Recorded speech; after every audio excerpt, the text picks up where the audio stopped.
Isang oral cancer sa mga mapanganib na uri ng cancer dahil mabilis itong kumalat o mag-metastasize. Subalit sa kasulukuyan, wala pang statistik ang Pilipinas kung ilan ang namamatay sa oral cancer kada taon. Pero sa bansang Canada, umabot na raw ito sa 3,000, mas mataas kumpara sa 1,000 kaso ng cervical cancer sa Asia. Marami na kasing mga ganyang kaso nowadays kasi tumataas ang incidence na kasi natin with regards to young people smoke and young people drinks alcohol. So studies have shown that oral cancer, yung advanced stage of oral cancer, nakikita yan above the age of 40. 85%. Kamakailan nga ipinakilala dito sa Pilipinas ang Early Cancer Detection Devices ng Pharma Canada Incorporated mula sa Canadian Pacific Global Pharmaceutical Incorporated, pangunahin para sa oral, lung, bladder at cervical cancers na may kakayanang makadetect ng mga tinatawag na pre-cancer cells o maaring malaman ng maaga kung ang cells ng isang tao ay posibleng maging cancer. Samantala, isinama kami ni Dr. Mendelson Manalaysay, isang sikat na dentist at implantologist sa kanyang clinic upang aktwal na ipakita ang proseso ng pagkuha ng sample specimen gamit ang Oral Advance Kit. Checkin muna natin yung extraoral environment, meaning sa labas ng bibig. Magsimula sa lips, sa mandible hanggang dito sa neck. Okay? Check lang natin kung may mga kakaiba ba doon sa kanyang lips, sa kanyang cheeks, sa kanyang baba. Okay? So, papasok na muna tayo. Then, we're going to check the perioral area or around the lip. Then, after that, most importantly, checkin natin ang condition first ng ngipin. Okay, check. Right upper quadrant, left upper quadrant. Check din muna ang condition ng gums. Manumi ba yung gums? Okay? Baka punong-puno, maraming nakadikit na calcular deposits because yung calcular deposits na yan, okay, na dumidikit sa ngipin, in between the teeth and the gums, nagkukos din yan ng inflammation. Okay? Katulad nga ng sinasabi, pag may oral cancer, pwedeng may nagdudugo for unexplainable reasons, pero yung calcular deposits can also cause bleeding of the gums. Okay? That can be misdiagnosed as oral cancer. Yun pala, kailangan lang ng cleaning. Checkin natin ang buccal, yung inner cheek, buccal mucosa, okay? Labial mucosa, inner lip din, ang lower lip, buccal mucosa uli, then go to the inner cheek. Okay, chinecheck kasi natin to kung may mga abnormal growth. Chinecheck din natin yun kung may mga redness, may red patches, white patches, in which it is an indication of a precancerous lesion or a cancerous lesion na. Okay. So kasi ang problema, tulad nga na sinabi ko nga kanina, is that pagka nagkaroon na ng lesion dyan, usually mga nasa late stage na, nasa advanced stage of ng cancerous lesion. Check natin yung lateral border ng tongue, meaning sa gilid ng tongue. Checkin natin kung mga red patch or white patch sa left side. Check mo din yung right side. And then check the ventral border. Check kung may mga red patch, white patch, kung may mga masakit, o kung may mga growths, o may mga lumps, o may mga bukol. Okay? Check mo din yung oropharyngeal area, meaning dun sa may malapit na sa lalamunan. Check mo sa soft palate kung may mga red patch, white patch, may mga bleeding areas. And lastly, usually ginagawa natin is like, we're palpating the floor of the mouth. Check din natin kung may mga bukol. Check natin yan. Outside and inside. Check natin yan. Tatanong mo sa pasyente kung may masakit ba, may nagmamanhid ba, may nagdudugo ba. Okay? So in his case, clear naman siya. Now, let's say may bukol. Tapos sinasabi ng pasyente, medyo hirap siyang lumunok. Medyo hirap siyang magsalita. Nagkakaroon na ng dryness of the mouth. Sine-check din natin kasi yung mga kulane kung tawagin. Kasi kung merong cancerous lesion o kung merong cancer, oral cancer, ang pasyente, okay, affected ang mga lymph nodes. Okay, kasi doon kasi nagta-travel ang cancer cells sa venous drainage or sa lymphatic drainage. So, checkin natin dito sa angle ng mandible, sa submandibular area, sa submental area. Okay, anterior dito kasi may sternocleidomastoid muscle tayo dito. Okay, high jugular, mid jugular, low jugular. Tapos anterior to the anterior triangle ng sternocleidomastoid, anterior to the SCM, and posterior to the SCM. Kasi kung merong oral cancer ng pasyente, sigurado yon, meron tayong tinatawag na lymphadenopathy, yung long-term pamamaga ng mga lymph nodes pagkukulanin. So, kunyari, this is sterile, nasa sterile pouch siya. Okay, itong brush na to, if I may say so. And then, gagawin natin, open mo. The-dry lang natin. Saan ang area? Okay, pwedeng lateral border of the tongue, sa gilid ng tongue, sa floor ng mouth, o pwedeng sa ngala-ngala. Okay, in this case, para lang madaling kunan, dito tayo sa inner cheek. So, gagawin natin, from this one, hanggang, so this is a clockwise, isa lang, hindi po pwedeng gaganin natin. So, more or less, 8 to 10 times. So, kailangan clockwise lang siya. So, in this case, light lang please, Rose. Open light. So, clockwise. Babrush lang natin siya.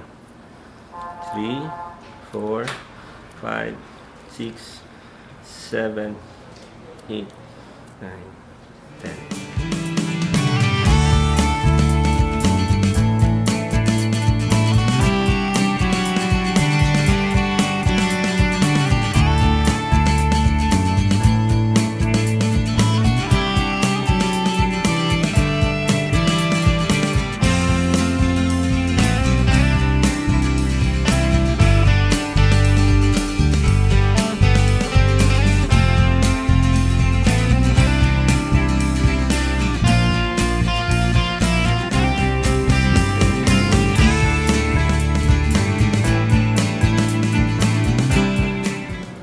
So this is a very conservative approach. This is a very conservative approach para malaman natin kung may mga precancerous lesions na po pwedeng mabuo sa bibig ng pasyente. Ang gagawin natin yun, so meron silang box dito and merong chart kasi dyan, let's say sa buccal mucosa, so inner cheeks, meron silang pinoprovide na chart. Dito mo ilalagay yung basic information regarding doon sa pasyente, doon sa dentista, okay? Yung clinical summary, kung ano yung findings mo, okay, prior to the procedure na gagawin natin, at kung saan mo kinuha yung specimen. Okay? Ito, kasama ito, isisend mo ito sa laboratory. I think sa St. Dominic sa Cavite. Isisend mo ito, kailangan firmado ng doktor o ng specialista. Okay? And then, lahat nito, ilalagay ito sa bag na ito. Okay? Kasama ng mga basic information. Okay? So, ito yung brush na gagamitin natin. And ito yung specimen container. Okay? Samantala, ipinakita rin sa atin ni Dr. J. Marie Segismundo, isang magaling na OB-GYN, ang aktual na procedure ng pagkuha o collection of cervical specimen para ma-detect kung may cancer sa matres ang isang babae gamit ang Cervisam kit ng Pharma Canada. In doing the cervixam or the DNA image cytometry, the patient is placed under dorsal-thoracic position, just like any other regular Pulsar procedure is done. So, a small instrument such as the speculum is inserted to visualize the cervical os and removing the excess mucus. And then, a cytobrush is used to obtain specimen from the endocervical canal. This is placed firmly onto the canal in clockwise direction. Rotated in clockwise direction, rotated 5 times. So after collection of the specimen, the cytobrush is immersed in the container containing Zetfix solution, and it is slowly agitated for 5 seconds. And then the specimen will be properly labeled and sent to the laboratory for cytometry. Matapos kolektahin ang mga specimen, agad itong dadalhin sa laboratory upang mapag-aralan. Makukuha ang resulta nito sa loob ng humigit kumulang na 10 araw. 3,850 pesos lang po ang halaga ng bawat test. Dito sa Pilipinas, unang dinala ang teknolohiyang ito. Sa ngayon ay piling dental clinics pa lamang ang mayroon nito sa ating bansa. At para sa karagdagang impormasyon, makipag-ugnayan sa Pharma Canada sa mga telepono bilang 553-4276 at 553-4205. Pwede nyo rin pong bisitahin ang kanilang website, ang www.earlycancerdetect.com, or ang kanilang Facebook account, ang www.facebook.com/pharmacanada. Ako po si Lynn Perez para sa Doctors in Action.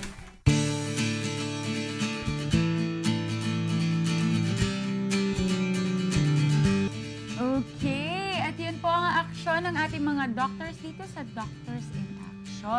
And of course, i-welcome back ko ang napakagwapo at fresh na fresh pasalubong na si Doc JL. Hello, Ayan. good morning, Gretch. Hello, good morning. Na-miss ko kayo last week. Oo nga, nasa yung pasalubong At ito, na. nandyan. Chocolate. Pampataba. Ayan. Ano. Oo, Doc, pinag-uusapan namin yung early cancer detection using Clearside. So, tanungin natin ang ating mga guests today. Ano po ba yun? Paano po ba yun ginagawa? Doc? Unang-una, in lung cancer, nasabi ko kanina yung every 6 months na chest x-ray. So, other diagnostic tools dyan are CT scan, siyempre bronchoscopy, saka biopsy. Yung usual diagnostic procedures. Now, may mga bago tayong mga techniques now, especially on DNA. You only need a body fluid to be examined to detect DNA aberrations. For example, aneuploidy. Aneuploidy is an excess amount of chromosomes nadidetect ng mga ganito. So one of the screening procedures that we can use for lung cancer is yung Clearside itong nandyan. Yes. So, look, it's a kit that's available sa mga hospitals na ngayon. I don't think it is available sa mga lahat ng ospital ngayon. Siguro mga limited number of hospitals. Currently limited pa. How is Yeah. the test done, no? Yung sa lung cancer, ang mga pasyenteng may suspected of lung cancer or for screening procedure lang, normal x-ray pero smoker for the past 20 years, we can get their sputum collection, tapos ilagay mo lang yung alcohol, then ibigay mo sa laboratory. As simple as that, sputum lang yung plema. So, it's a non-invasive way. Non-invasive. There's no radiation, unlike Wala. an X-ray or a Wala. CT scan, which is a lot of radiation. Wala. Oo, may price range ba to, Doc? Kung magkano siya sa Kahit Siguro something about 3,000 to 4,000 siguro. So, But it's 100% sensitive? Or how is the sensitivity rate? and I think it is 96 ang kanilang report sa Canada. 96% Yeah. sensitive. So, if there are 100 patients with lung cancer, 96% will come out Kasi positive. DNA, if you have to detect aneuploidy, kasi aneuploidy is only possible in cancer. Once you see that sa DNA, sa cells, talagang cancer yan. But are there false positive rates also, no? May mga nagpa-positive tapos wala kaming naman alam pala. na Wala false naman pala. positive Maybe, siguro konti lang siguro. I'm not aware of the false positive. Kasi maganda yan. Kasi for so many years, we didn't have this good screening Yeah. test talaga for lung cancer. Actually kasi ngayon, we are using a lot of mutation assay for cancer treatment usually. Opo. Let's say EGFR, ALK, mga ganun. Pero ngayon, detection pa lang, we can use already the DNA. Doc, sino yung mga magagandang candidates for taking that type of test? For lung cancer, usually mga smokers, mga high-risk patients for lung cancer are smokers of more than 20 years. So 20 years, they can undergo. Once we see aneuploidy, we have to search for it. Then that's the time that you can do other diagnostic examinations. para hanapin mo kung saan yung cancer, ano? Kasi yung mga x-ray nito normal eh. No? So probably a low dose CT scan can help hanapin kung saan yung galing yung aneuploid cell na na-detect ng. Oo, so napaka-importante niyan, no? Lalo na ngayon, ang dami-daming nagsisigarilyo. Now we can also use this one to prognosticate people undergoing treatment for lung cancer, no? Once na nag-positive yan at nagkikimo, eh masamang pangitain yon. Ibig sabihin not effective yung Meron pa kanyang rin. treatment at all. So Pero just the same, if it becomes negative during the course of treatment, we ibig know the sabihin, treatment is working. the Yes. treatment is working. Okay, so pang-prognosticating. Oo. Doktor, meron po tayong question from Facebook. Kailangan po bang magpa-anti-cervical cancer vaccine ang mga katulad ko pong walang sexual activity? I'm only 18 years old. Well, ang target natin sa vaccination ng HPV is as early as 9 years old. 9 years Yes. old, kailangan namang Before the exposure to any sexual activity. Kasi nga, ang bakuna, prevention. So, hindi na kailangan hintayin pang ikaw ay tumungtong sa edad na ikaw ay magkakaroon ng first sexual activity. So, kung ang tanong niya ay kailangan niya. Pero medyo may kamahalan pa yata, Doktora, ang cervical vaccine. Sige, Doc. Meron tayong dalawang uri, meron tayong bivalent at saka quadrivalent. So, depende naman. Pero usually, sa mga companies, available na yan. It's being provided for the employees sa companies. Gano'ng kadalas to, Doc? Yung, di ba yung dalawang klase? Yung quadruple? 3 shots. 3 shots yun. Both. Both, for Ang both. price range po natin ay mga magkano per shot? Siguro nasa 2,000. 1,500 to 2,000 dun sa isa. And then yung isa, siguro mga nasa 2,500 to 3,000. Depending sa volume ng babakunahan. Doctor, a few weeks ago, there are some people questioning the cost effectivity of the cervical vaccine. Yes. It being a very expensive vaccine, then the amount of patients that we prevent is actually very low. Do you have any comments on this issue? Well, sa bivalent, no, there are only types 16 and 18. Sa quadrivalent, you have type 16 and 18, those subtypes that are highly associated with cervical cancer, and then meron din yung sa benign, no, type 6 and 11. Napakarami kasing subtypes ng HPV. There are about more than 120. Among the 120, ang 40 dyan, nagkakos ng genital warts. And among the 40, 13 dyan ang nagkakos ng cervical cancer. So kung doon sa bakuna, you only have protection for the most common, the type 16 and 18, 13 minus 2, meron ka pang natitirang 11 na wala pa tayong bakuna. Alright. So it doesn't mean na hindi effective yung bakuna. Siguro nagkataon lang na kung ikaw ay nagkaroon ng HPV, may kasamang iba pang subtypes ng HPV na wala doon sa bakuna. That's why. Oo. Doctor, ano naman tong clear sight na for Okay. cervical cancer po? Ang ating screening guideline for cervical cancer, first and foremost, is cytomorphology, no, which is the Papa Nicolau smear, the Pap smear. Pap smear. Pap smear. Ang Pap smear, ito talaga ang ating basic screening tool. It can be the conventional type, no? And then the liquid-based. Pero mas gusto natin yung liquid-based dahil sa more adequate ang sampling, mas nakikita natin na maigi ang cells, hindi nagkakapatong-patong, walang overlapping, at natatanggal yung mga inflammatory cells when there's concomitant infection, no, natatanggal yung inflammatory cells, nakikita ng maigi yung mga cells na dapat na tinitingnan. Okay. Okay. Ang pap smear po ba, is it available po sa... Yes. Is it for free? Do we have... Of course, sa center, meron din tayo niyan. And sa private clinics, meron din yan. Gano'ng kadalas po ba tayo dapat nagpa-pap smear to avoid the... Well, cervical for the interval for screening is that actually kung kailan dapat magsimula, no? Sa ngayon, we advise at the age of 21, before 18. Kaya lang,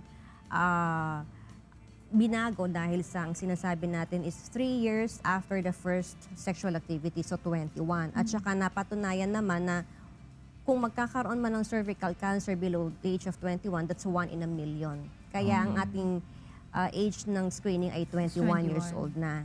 And then, if yung conventional type, no, conventional method, yung sa slide type, every year yan. Pagka liquid base, every 2 years. Especially for those individuals who are high risk. Yung meron silang more than equal or more than one risk factor. Then after the age, when you reach the age of 30, sasamahan mo na ng HPV DNA test, which is magkakaroon din eventually with Pharma Canada. So, ito ngayon, yung sa ClearSight technology, this is more of DNA DNA image cytometry. This is a quantitative cytology report.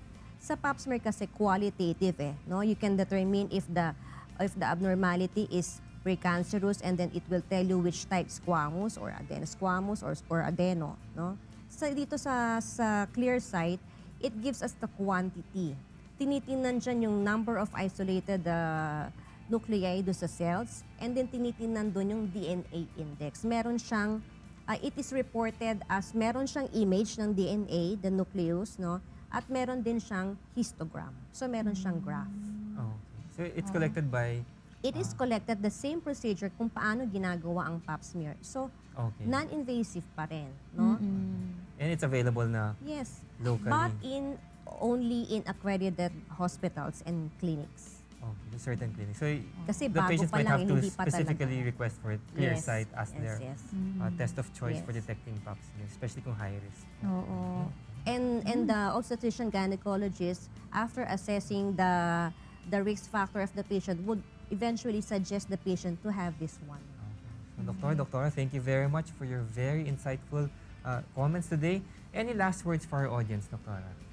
Since we are celebrating the National Cancer Awareness Week, we as health providers would like to make the public aware of the importance to have full knowledge about the incidence, the prevalence, and the severity of cancer, especially in cervical cancer among women.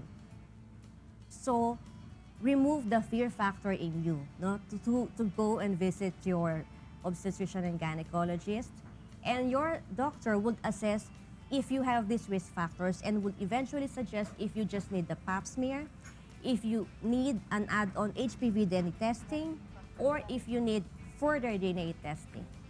Remember that the earlier the cancer is detected, the more cost-effective and successful treatment will be, the better the prognosis, the higher is the survival rate, and the more that you will gain life with your family and friends. Yes, ayan. Thank you very much.